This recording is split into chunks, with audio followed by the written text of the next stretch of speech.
Bismillahirrahmanirrahim. Assalamualaikum warahmatullahi wabarakatuh. Alhamdulillahirabbil alamin. Segala puji dan puja kita panjatkan kehadirat Allah Subhanahu wa taala serta salawat beriring salam semoga tercurah kepada junjungan kita Nabi besar Muhammad sallallahu alaihi wasallam. Alhamdulillah kita ketemu lagi dalam kelas parenting secara online yang diselenggarakan oleh Yayasan Bunyan. Baik, agar kelas parenting kita mendapatkan berkah, rahmat dan ridho dari Allah Subhanahu wa taala, kita buka kelas parenting Yayasan Bunyan ini dengan baca basmalah. Bismillahirrahmanirrahim. Adapun tema kelas parenting kita secara online ini adalah 5 posisi anak bagi orang tua dalam Al-Qur'an, ya. 5 posisi anak bagi orang tua dalam Al-Qur'an. Apa saja 5 posisi anak bagi orang tua dalam Al-Quran? Yang pertama kali, ya, anak itu adalah sebagai hiasan hidup. Jadi itu posisi anak bagi orang tua. Kenapa anak sebagai hiasan hidup? Itu bisa dilihat dalam surat Ali Imran ayat 14, ya. Allah berfirman, dijadikan indah pada pandangan manusia kecintaan kepada apa-apa yang diingini, yaitu wanita-wanita, anak-anak, harta yang banyak, dari jenis emas, perak, kuda pilihan, binatang-binatang ternak, dan sawah ladang. Itulah kesenangan hidup dunia. Dan di sisi Allah lah tempat kembali yang baik, yaitu surga. Surat Ali Imran ayat 14. Nah, jadi di ayat tersebut kita pahami anak tersebut sebagai salah satu kesenangan dunia. Kan kita punya anak senang, ya. Karena setiap manusia pasti telah terhiasi hatinya dengan berbagai keindahan dunia tersebut, ya. Hanya saja Allah menawarkan tempat yang kembali yang lebih baik nanti di sisinya, yaitu surga Allah, ya. Nah, bicara masalah anak sebagai hiasan dalam rumah tangga, dalam keluarga, anak itu adalah sebagai hiasan. Anak itu membuat warna dalam keluarga. Benar nggak? Setiap orang menikah, setelah itu ditanyain, sudah hamil apa belum? Sudah punya anak apa belum? Setelah anaknya lahir, di akikah, ada rasa kebahagiaan tertentu memiliki seorang anak. Karena memang betul, anak adalah hiasan hidup, ya. Karena dengan adanya anak dalam suatu keluarga, itu menjadikan orang tuanya hidupnya berwarna. Anak-anak ibarat pelangi. Warna mereka yang berbeda-beda. Kalau dalam suatu keluarga, anak-anak itu ada beberapa orang, mungkin ada yang memiliki anak 1, 2, 3, pasti memiliki karakter, sifat yang berbeda-beda. Tapi itulah indahnya pelangi, itu berwarna-warna, berwarna-warni, ya, seperti itu, ya.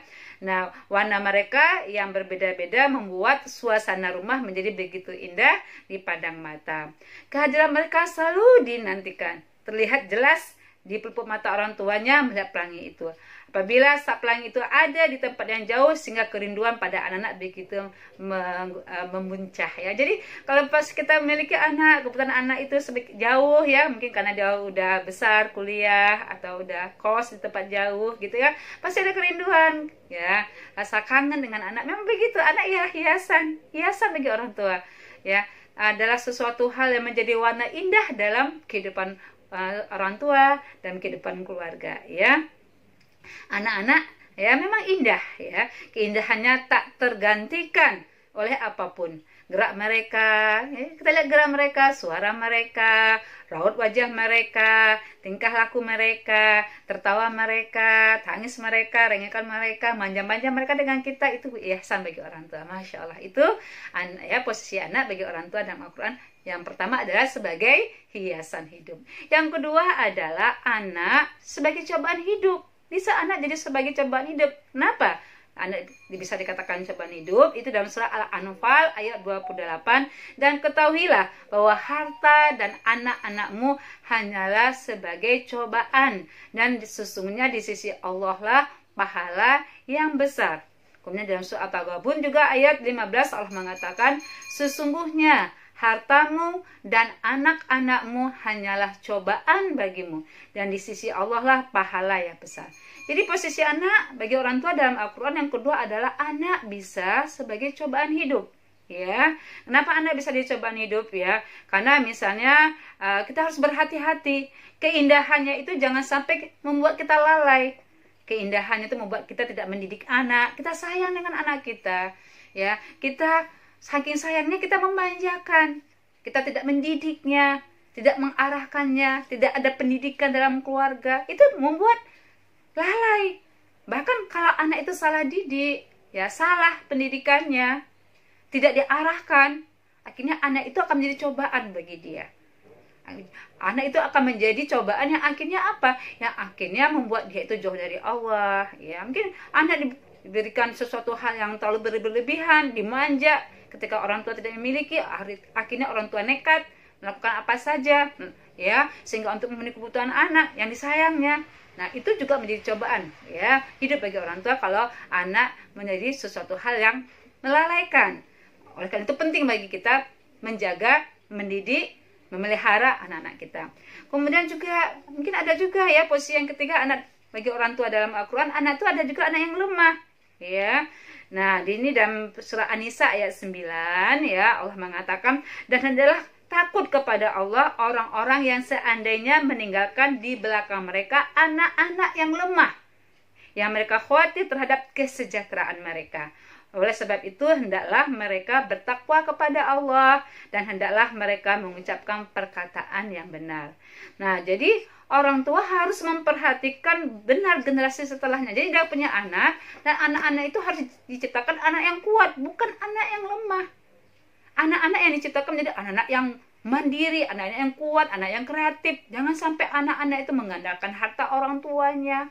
Ya, ketika orang tuanya tidak ada, hartanya habis, nggak karuan, itu anak yang lemah, tidak ada ya pewarisan generasi berikutnya yang kuat. Tapi kalau anak itu kuat, ya, tidak lemah, dia akan bisa ya menjadi anak yang soleh-soleha yang senantiasa bisa mendoakan orang tuanya ketika orang tuanya tiada. Tapi kalau yang ditinggalkan anak-anak yang lemah, tinggalkan anak-anaknya hanya berburu harta warisan, yang ditinggalkan adalah perkelahian antar saudara, itu adalah anak-anak yang lemah. Dan itu posisi anak dalam Al-Quran kalau orang tua tidak bisa mendidik anak-anak generasi berikutnya, ya, sampai ke anaknya, sampai ke cucunya, generasi yang kuat. Nah, ini peran kita untuk bisa mendidik mereka menjadi generasi yang kuat, ya. Nah, yang lemah itu bukan hanya masalah itu saja, lemah dalam masalah keimanan, ya, sehingga mereka lemah pemahaman agama, nggak paham agama. Jangan sampai kita meninggalkan generasi yang lemah pemahaman terhadap agama, pemahaman terhadap keimanan. Juga dia harus kita arahkan, ya. Jangan sampai juga dia lemah secara ekonomi. Bikin anak-anak itu kreatif, bikin anak-anak itu mandiri, ya. Jadi jangan sampai lemah keimanan, lemah ekonomi, ya. Kemudian juga lemah dari segi ilmu pengetahuan. Sekolahkan anak-anak kita. Jangan kita hanya bekali dengan harta kekayaan orang tua. Ini harta tidak bisa diwariskan, akan habis kalau tidak bisa digunakan sebagaimana mestinya. Berikan dia ya kekuatan dalam bentuk ilmu pengetahuan, sehingga anak kita tidak menjadi anak yang lemah, ya.